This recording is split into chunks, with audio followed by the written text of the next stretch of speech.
ಶಾಸಕ ಮುನಿರತ್ನ ಅವರ ಭವಿಷ್ಯ ಇವತ್ತು ನಿರ್ಧಾರ ಆಗುತ್ತೆ ಅಂತ ಹೇಳಲಾಗ್ತಾ ಇತ್ತು. ಕಾರಣ ಜಾಮೀನು ಅರ್ಜಿಯ ವಿಚಾರಣೆ ಇತ್ತು. ಬಟ್ ನಾಳೆ ಅದು ನಿರ್ಧಾರ ಆಗುತ್ತೆ ಅನ್ನೋದರ ಡೀಟೇಲ್ ಸಿಗ್ತಾ ಇದೆ. ನಾಳೆ ತನಕ ಮುನಿರತ್ನಗೆ ಪರಪ್ಪನ ಅಗ್ರಹಾರ ಗತಿ. ಶಾಸಕರ ಜಾಮೀನು ಆದೇಶವನ್ನ ಕೋರ್ಟ್ ಕಾಯ್ದಿರಿಸಿದೆ ಅನ್ನೋದರ ಡೀಟೇಲ್ ಸಿಗ್ತಾ ಇದೆ. ಮುನಿರತ್ನ ವಿರುದ್ಧ ಜಾತಿ ನಿಂದನೆ, ಅಟ್ರಾಸಿಟಿ ಕೇಸ್, ಮಹಿಳೆಯರ ಬಗ್ಗೆ ಅಸಭ್ಯ ಮಾತುಗಳು, ಲಂಚಕ್ಕೆ ಬೇಡಿಕೆ, ಈ ಆರೋಪಕ್ಕೆ ಸಂಬಂಧಪಟ್ಟಂತೆ, ಈ ಪ್ರಕರಣಕ್ಕೆ ಸಂಬಂಧಪಟ್ಟಂತೆ ಈಗ ಅವರು ಜೈಲು ಪಾಲಾಗಿದ್ದಾರೆ.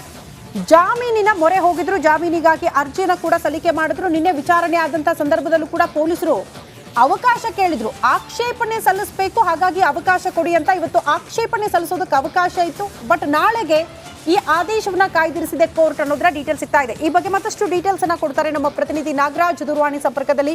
ನಾಗರಾಜ್, ಜಾಮೀನಿನ ನಿರೀಕ್ಷೆಯಲ್ಲಿದ್ದಂತಹ ಶಾಸಕರಿಗೆ ಬಿಗ್ ಶಾಕ್. ಕಾರಣ ನಾಳೆಗೆ ಅದು ಮುಂದೂಡಿಕೆ ಅಂತ. ಪೊಲೀಸರು ಆಕ್ಷೇಪಣೆ ಸಲ್ಲಿಸೋದಕ್ಕೆ ಅವಕಾಶ ಕೇಳಿದ್ರು. ಆಕ್ಷೇಪಣೆ ಸಲ್ಲಿಕೆ ಆಗಿದೆಯಾ ಇವತ್ತು ಕೋರ್ಟ್ಗೆ? ಶ್ರುತಿ, ಏನು ಶಾಸಕ ಮುನಿರತ್ನ ವಿರುದ್ಧ ಜಾತಿ ನಿಂದನೆ ಹಾಗೂ ಕೊಲೆ ಬೆದರಿಕೆ ಆರೋಪಕ್ಕೆ ಸಂಬಂಧಿಸಿದಂತೆ ಇವತ್ತು ಜಾಮೀನು ಅರ್ಜಿ ವಿಚಾರಣೆಯನ್ನ 82ನೇ CCH ಜನಪ್ರತಿನಿಧಿಗಳ ವಿಶೇಷ ನ್ಯಾಯಾಲಯದಲ್ಲಿ ನಡೆಸಿದ್ದು, ಮುನಿರತ್ನ ಪರ ಹಿರಿಯ ವಕೀಲ ಅಶೋಕ್ ಕಾರ್ನಳ್ಳಿ ಹಾಜರಾಗಿದ್ರು. ಜೊತೆಗೆ ಏನು ನಿನ್ನೆ ಕಾಲಾವಕಾಶವನ್ನ ಕೇಳಿದ್ರು ಪ್ರಾಸಿಕ್ಯೂಷನ್ ವತಿಯಿಂದ ಆಕ್ಷೇಪಣೆಯನ್ನ ಸಲ್ಲಿಸೋದಕ್ಕೆ. ಇವತ್ತು PP ಪ್ರದೀಪ್ ಕುಮಾರ್ ಅವರು ಆಕ್ಷೇಪಣೆಯನ್ನ ಸಲ್ಲಿಸಿ ಇರತಕ್ಕಂಥದ್ದು. ಪ್ರಮುಖವಾಗಿ ಅಶೋಕ್ ಕಾರ್ನಳ್ಳಿ ಅವರು ವಾದ ಮಾಡ್ತಾ ಇವತ್ತು ಕೆಲವೊಂದು ಅಂಶಗಳನ್ನ ನ್ಯಾಯಾಲಯದ ಗಮನಕ್ಕೆ ತಂದ್ರು. ಈ ಒಂದು ಏನು ಜಾತಿ ನಿಂದನೆಯ ಆಡಿಯೋ ಬಗ್ಗೆ ಒಂದು ಉಲ್ಲೇಖ ಆಗ್ತಾ ಇದೆ. ಇದು ಅವರು ಏನು ಒಬ್ಬ ವ್ಯಕ್ತಿಯನ್ನ ಸಾರ್ವಜನಿಕರು ಎದುರು ಇದ್ದಾಗ ಮಾತ್ರ ಈ ರೀತಿಯಾಗಿ ನಿಂದನೆ ಮಾಡಿದ್ರೆ ಈ ಸೆಕ್ಷನ್ ಗಳನ್ನ ಹಾಕ್ಬೇಕು. ಆದ್ರೆ ಇವರು ದುರುದ್ದೇಶ ಪೂರ್ವಕವಾಗಿ ಕೆಲವೊಂದು ಸೆಕ್ಷನ್ ಗಳನ್ನ ಹಾಕಿದ್ದಾರೆ. ಜೊತೆಗೆ ಸುಪ್ರೀಂ ಕೋರ್ಟ್ ಗೈಡ್ ಲೈನ್ಸ್ ಏನಿದೆ 41A ಅಡಿಯಲ್ಲಿ ನೋಟಿಸ್ ಅನ್ನ ಕೊಟ್ಟು ವಿಚಾರಣೆಯನ್ನ ಮಾಡಬೇಕು. ಇವುಗಳ ಉಲ್ಲಂಘನೆ ಆಗಿದೆ, ಹೀಗಾಗಿ ಜಾಮೀನನ್ನ ಮಂಜೂರು ಮಾಡಬೇಕು ಅಂತ ಹೇಳಿ ಮನವಿಯನ್ನ ಮಾಡಿದ್ರು. ಇದಕ್ಕೆ PP ಪ್ರದೀಪ್ ಕುಮಾರ್ ಸಾಕಷ್ಟು ಆಕ್ಷೇಪಣೆಯನ್ನ ವ್ಯಕ್ತಪಡಿಸಿದ್ರು. ಜೊತೆಗೆ ಏನು ತನಿಖಾಧಿಕಾರಿಯ ವಿವೇಚನೆಗೆ ಬಿಟ್ಟಿದ್ದು 41A ಅಡಿಯಲ್ಲಿ ನೋಟಿಸ್ ಕೊಡ್ಲೇಬೇಕಂತಿಲ್ಲ, ಬಂಧಿಸಬೇಕಾದ್ರೆ ವಿಚಾರಣೆಯನ್ನ ಮಾಡಬಹುದು. ಏನು ದೂರುದಾರರಿದ್ದಾರೆ ಅವರು ಸಾಕಷ್ಟು ವರ್ಷಗಳಿಂದ ಈ ಕಿರುಕುಳವನ್ನ ಅನುಭವಿಸ್ತಾ ಇದ್ರು. ಕೂಡಲೇ ಏನು ಈ ರೀತಿ ಗಮನಕ್ಕೆ ಬಂದ ಕೂಡಲೇ ದೂರು ಕೊಡಲಾಗಿದೆ ಅಂತೇಳಿ ವಾದವನ್ನ ಮಾಡಿದ್ರು. ಎರಡೂ ಕಡೆ ವಾದ ಮತ್ತೆ ಪ್ರತಿವಾದವನ್ನ ಆಲಿಸಿದಂತ ನ್ಯಾಯಾಲಯ ನಾಳೆ ಇದರ ಬಗ್ಗೆ ಆದೇಶವನ್ನ ನೀಡ್ತೀವಿ, ಜಾಮೀನು ನೀಡಬೇಕಾ ಬೇಡ ಅನ್ನೋದ್ರ ಬಗ್ಗೆ ಅಂತೇಳಿ ನಾಳೆಗೆ ಆದೇಶವನ್ನ ಮುಂದೂಡಿರ್ತಕ್ಕಂಥದ್ದು. ಶ್ರುತಿ. ಓಕೆ ನಾಗರಾಜ್, ಧನ್ಯವಾದಗಳು ತಮ್ಮೆಲ್ಲ ಮಾಹಿತಿಗೆ.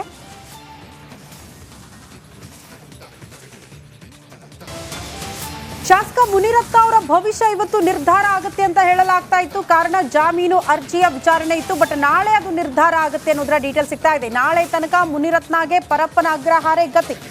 ಶಾಸಕರ ಜಾಮೀನು ಆದೇಶವನ್ನ ಕೋರ್ಟ್ ಕಾಯ್ದಿರಿಸಿದೆ ಅನ್ನೋದರ ಡೀಟೇಲ್ ಸಿಗ್ತಾ ಇದೆ.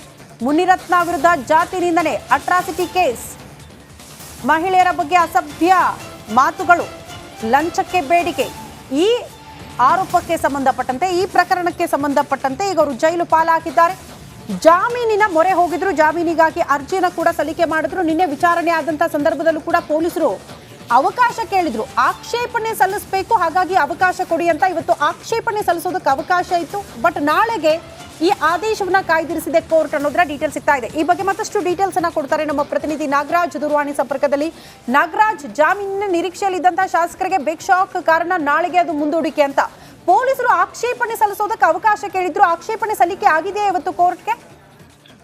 ಶ್ರುತಿ, ಏನು ಶಾಸಕ ಮುನಿರತ್ನ ವಿರುದ್ಧ ಜಾತಿ ನಿಂದನೆ ಹಾಗೂ ಕೊಲೆ ಬೆದರಿಕೆ ಆರೋಪಕ್ಕೆ ಸಂಬಂಧಿಸಿದಂತೆ ಇವತ್ತು ಜಾಮೀನು ಅರ್ಜಿ ವಿಚಾರಣೆಯನ್ನ 82ನೇ CCH ಜನಪ್ರತಿನಿಧಿಗಳ ವಿಶೇಷ ನ್ಯಾಯಾಲಯದಲ್ಲಿ ನಡೆಸಿದ್ದು, ಮುನಿರತ್ನ ಪರ ಹಿರಿಯ ವಕೀಲ ಅಶೋಕ್ ಕಾರ್ನಳ್ಳಿ ಹಾಜರಾಗಿದ್ರು.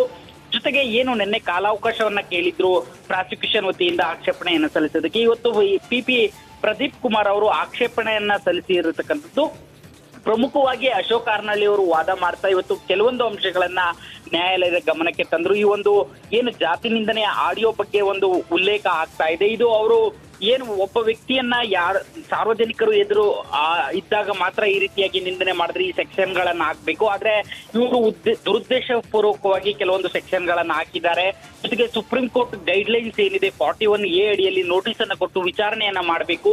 ಇವುಗಳ ಉಲ್ಲಂಘನೆ ಆಗಿದೆ, ಹೀಗಾಗಿ ಜಾಮೀನನ್ನ ಮಂಜೂರು ಮಾಡಬೇಕು ಅಂತ ಹೇಳಿ ಮನವಿಯನ್ನ ಮಾಡಿದ್ರು. ಇದಕ್ಕೆ PP ಪ್ರದೀಪ್ ಕುಮಾರ್ ಸಾಕಷ್ಟು ಆಕ್ಷೇಪಣೆಯನ್ನ ವ್ಯಕ್ತಪಡಿಸಿದ್ರು. ಜೊತೆಗೆ ಏನು ತನಿಖಾಧಿಕಾರಿಯ ವಿವೇಚನೆಗೆ ಬಿಟ್ಟಿದ್ದು 41A ಅಡಿಯಲ್ಲಿ ನೋಟಿಸ್ ಕೊಡ್ಲೇಬೇಕಂತಿಲ್ಲ, ಬಂಧಿಸಬೇಕಾದ್ರೆ ವಿಚಾರಣೆಯನ್ನ ಮಾಡಬಹುದು.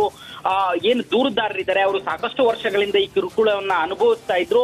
ಕೂಡಲೇ ಏನು ಈ ರೀತಿ ಗಮನಕ್ಕೆ ಬಂದ ಕೂಡಲೇ ದೂರು ಕೊಡಲಾಗಿದೆ ಅಂತೇಳಿ ವಾದವನ್ನ ಮಾಡಿದ್ರು.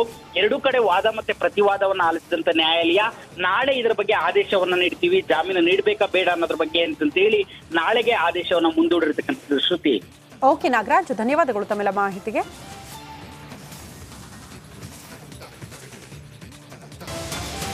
ಶಾಸಕ ಮುನಿರತ್ನ ಅವರ ಭವಿಷ್ಯ ಇವತ್ತು ನಿರ್ಧಾರ ಆಗುತ್ತೆ ಅಂತ ಹೇಳಲಾಗ್ತಾ ಇತ್ತು. ಕಾರಣ ಜಾಮೀನು ಅರ್ಜಿಯ ವಿಚಾರಣೆ ಇತ್ತು. ಬಟ್ ನಾಳೆ ಅದು ನಿರ್ಧಾರ ಆಗುತ್ತೆ ಅನ್ನೋದರ ಡೀಟೇಲ್ ಸಿಗ್ತಾ ಇದೆ. ನಾಳೆ ತನಕ ಮುನಿರತ್ನಗೆ ಪರಪ್ಪನ ಅಗ್ರಹಾರ ಗತಿ.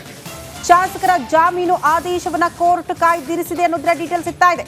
ಮುನಿರತ್ನ ವಿರುದ್ಧ ಜಾತಿ ನಿಂದನೆ, ಅಟ್ರಾಸಿಟಿ ಕೇಸ್, ಮಹಿಳೆಯರ ಬಗ್ಗೆ ಅಸಭ್ಯ ಮಾತುಗಳು, ಲಂಚಕ್ಕೆ ಬೇಡಿಕೆ, ಈ ಆರೋಪಕ್ಕೆ ಸಂಬಂಧಪಟ್ಟಂತೆ, ಈ ಪ್ರಕರಣಕ್ಕೆ ಸಂಬಂಧಪಟ್ಟಂತೆ ಈಗ ಅವರು ಜೈಲು ಪಾಲಾಗಿದ್ದಾರೆ. ಜಾಮೀನಿನ ಮೊರೆ ಹೋಗಿದ್ರು, ಜಾಮೀನಿಗಾಗಿ ಅರ್ಜಿನ ಕೂಡ ಸಲ್ಲಿಕೆ ಮಾಡಿದ್ರು. ನಿನ್ನೆ ವಿಚಾರಣೆ ಆದಂತ ಸಂದರ್ಭದಲ್ಲೂ ಕೂಡ ಪೊಲೀಸರು ಅವಕಾಶ ಕೇಳಿದ್ರು, ಆಕ್ಷೇಪಣೆ ಸಲ್ಲಿಸಬೇಕು, ಹಾಗಾಗಿ ಅವಕಾಶ ಕೊಡಿ ಅಂತ. ಇವತ್ತು ಆಕ್ಷೇಪಣೆ ಸಲ್ಲಿಸೋದಕ್ಕೆ ಅವಕಾಶ ಇತ್ತು. ಬಟ್ ನಾಳೆಗೆ ಈ ಆದೇಶವನ್ನ ಕಾಯ್ದಿರಿಸಿದೆ ಕೋರ್ಟ್ ಅನ್ನೋದರ ಡೀಟೇಲ್ ಸಿಗ್ತಾ ಇದೆ. ಈ ಬಗ್ಗೆ ಮತ್ತಷ್ಟು ಡೀಟೇಲ್ಸ್ ಅನ್ನ ಕೊಡ್ತಾರೆ ನಮ್ಮ ಪ್ರತಿನಿಧಿ ನಾಗರಾಜ್ ದೂರವಾಣಿ ಸಂಪರ್ಕದಲ್ಲಿ. ನಾಗರಾಜ್, ಜಾಮೀನಿನ ನಿರೀಕ್ಷೆಯಲ್ಲಿದ್ದಂತಹ ಶಾಸಕರಿಗೆ ಬಿಗ್ ಶಾಕ್. ಕಾರಣ ನಾಳೆಗೆ ಅದು ಮುಂದೂಡಿಕೆ ಅಂತ. ಪೊಲೀಸರು ಆಕ್ಷೇಪಣೆ ಸಲ್ಲಿಸೋದಕ್ಕೆ ಅವಕಾಶ ಕೇಳಿದ್ರು, ಆಕ್ಷೇಪಣೆ ಸಲ್ಲಿಕೆ ಆಗಿದೆಯಾ ಇವತ್ತು ಕೋರ್ಟ್ಗೆ? ಶ್ರುತಿ, ಏನು ಶಾಸಕ ಮುನಿರತ್ನ ವಿರುದ್ಧ ಜಾತಿ ನಿಂದನೆ ಹಾಗೂ ಕೊಲೆ ಬೆದರಿಕೆ ಆರೋಪಕ್ಕೆ ಸಂಬಂಧಿಸಿದಂತೆ ಇವತ್ತು ಜಾಮೀನು ಅರ್ಜಿ ವಿಚಾರಣೆಯನ್ನ 82ನೇ CCH ಜನಪ್ರತಿನಿಧಿಗಳ ವಿಶೇಷ ನ್ಯಾಯಾಲಯದಲ್ಲಿ ನಡೆಸಿದ್ದು, ಮುನಿರತ್ನ ಪರ ಹಿರಿಯ ವಕೀಲ ಅಶೋಕ್ ಕಾರ್ನಳ್ಳಿ ಹಾಜರಾಗಿದ್ರು. ಜೊತೆಗೆ ಏನು ನಿನ್ನೆ ಕಾಲಾವಕಾಶವನ್ನ ಕೇಳಿದ್ರು ಪ್ರಾಸಿಕ್ಯೂಷನ್ ವತಿಯಿಂದ ಆಕ್ಷೇಪಣೆಯನ್ನ ಸಲ್ಲಿಸೋದಕ್ಕೆ. ಇವತ್ತು PP ಪ್ರದೀಪ್ ಕುಮಾರ್ ಅವರು ಆಕ್ಷೇಪಣೆಯನ್ನ ಸಲ್ಲಿಸಿ ಇರತಕ್ಕಂಥದ್ದು. ಪ್ರಮುಖವಾಗಿ ಅಶೋಕ್ ಕಾರ್ನಳ್ಳಿ ಅವರು ವಾದ ಮಾಡ್ತಾ ಇವತ್ತು ಕೆಲವೊಂದು ಅಂಶಗಳನ್ನ ನ್ಯಾಯಾಲಯದ ಗಮನಕ್ಕೆ ತಂದ್ರು. ಈ ಒಂದು ಏನು ಜಾತಿ ನಿಂದನೆಯ ಆಡಿಯೋ ಬಗ್ಗೆ ಒಂದು ಉಲ್ಲೇಖ ಆಗ್ತಾ ಇದೆ. ಇದು ಅವರು ಏನು ಒಬ್ಬ ವ್ಯಕ್ತಿಯನ್ನ ಸಾರ್ವಜನಿಕರು ಎದುರು ಇದ್ದಾಗ ಮಾತ್ರ ಈ ರೀತಿಯಾಗಿ ನಿಂದನೆ ಮಾಡಿದ್ರೆ ಈ ಸೆಕ್ಷನ್ ಗಳನ್ನ ಹಾಕ್ಬೇಕು. ಆದ್ರೆ ಇವರು ದುರುದ್ದೇಶ ಪೂರ್ವಕವಾಗಿ ಕೆಲವೊಂದು ಸೆಕ್ಷನ್ ಗಳನ್ನ ಹಾಕಿದ್ದಾರೆ. ಜೊತೆಗೆ ಸುಪ್ರೀಂ ಕೋರ್ಟ್ ಗೈಡ್ ಲೈನ್ಸ್ ಏನಿದೆ 41A ಅಡಿಯಲ್ಲಿ ನೋಟಿಸ್ ಅನ್ನ ಕೊಟ್ಟು ವಿಚಾರಣೆಯನ್ನ ಮಾಡಬೇಕು, ಇವುಗಳ ಉಲ್ಲಂಘನೆ ಆಗಿದೆ, ಹೀಗಾಗಿ ಜಾಮೀನನ್ನ ಮಂಜೂರು ಮಾಡಬೇಕು ಅಂತ ಹೇಳಿ ಮನವಿಯನ್ನ ಮಾಡಿದ್ರು. ಇದಕ್ಕೆ PP ಪ್ರದೀಪ್ ಕುಮಾರ್ ಸಾಕಷ್ಟು ಆಕ್ಷೇಪಣೆಯನ್ನ ವ್ಯಕ್ತಪಡಿಸಿದ್ರು. ಜೊತೆಗೆ ಏನು ತನಿಖಾಧಿಕಾರಿಯ ವಿವೇಚನೆಗೆ ಬಿಟ್ಟಿದ್ದು 41A ಅಡಿಯಲ್ಲಿ ನೋಟಿಸ್ ಕೊಡ್ಲೇಬೇಕಂತಿಲ್ಲ, ಬಂಧಿಸಿ ಬೇಕಾದ್ರೆ ವಿಚಾರಣೆಯನ್ನ ಮಾಡ್ಬೋದು. ಏನು ದೂರುದಾರರಿದ್ದಾರೆ ಅವರು ಸಾಕಷ್ಟು ವರ್ಷಗಳಿಂದ ಈ ಕಿರುಕುಳವನ್ನ ಅನುಭವಿಸ್ತಾ ಇದ್ರು. ಕೂಡಲೇ ಏನು ಈ ರೀತಿ ಗಮನಕ್ಕೆ ಬಂದ ಕೂಡಲೇ ದೂರು ಕೊಡಲಾಗಿದೆ ಅಂತೇಳಿ ವಾದವನ್ನ ಮಾಡಿದ್ರು. ಎರಡೂ ಕಡೆ ವಾದ ಮತ್ತೆ ಪ್ರತಿವಾದವನ್ನ ಆಲಿಸಿದಂತ ನ್ಯಾಯಾಲಯ ನಾಳೆ ಇದರ ಬಗ್ಗೆ ಆದೇಶವನ್ನ ನೀಡ್ತೀವಿ, ಜಾಮೀನು ನೀಡಬೇಕಾ ಬೇಡ ಅನ್ನೋದ್ರ ಬಗ್ಗೆ ಅಂತೇಳಿ ನಾಳೆಗೆ ಆದೇಶವನ್ನ ಮುಂದೂಡಿರ್ತಕ್ಕಂಥದ್ದು. ಶ್ರುತಿ. ಓಕೆ ನಾಗರಾಜ್, ಧನ್ಯವಾದಗಳು ತಮ್ಮೆಲ್ಲ ಮಾಹಿತಿಗೆ.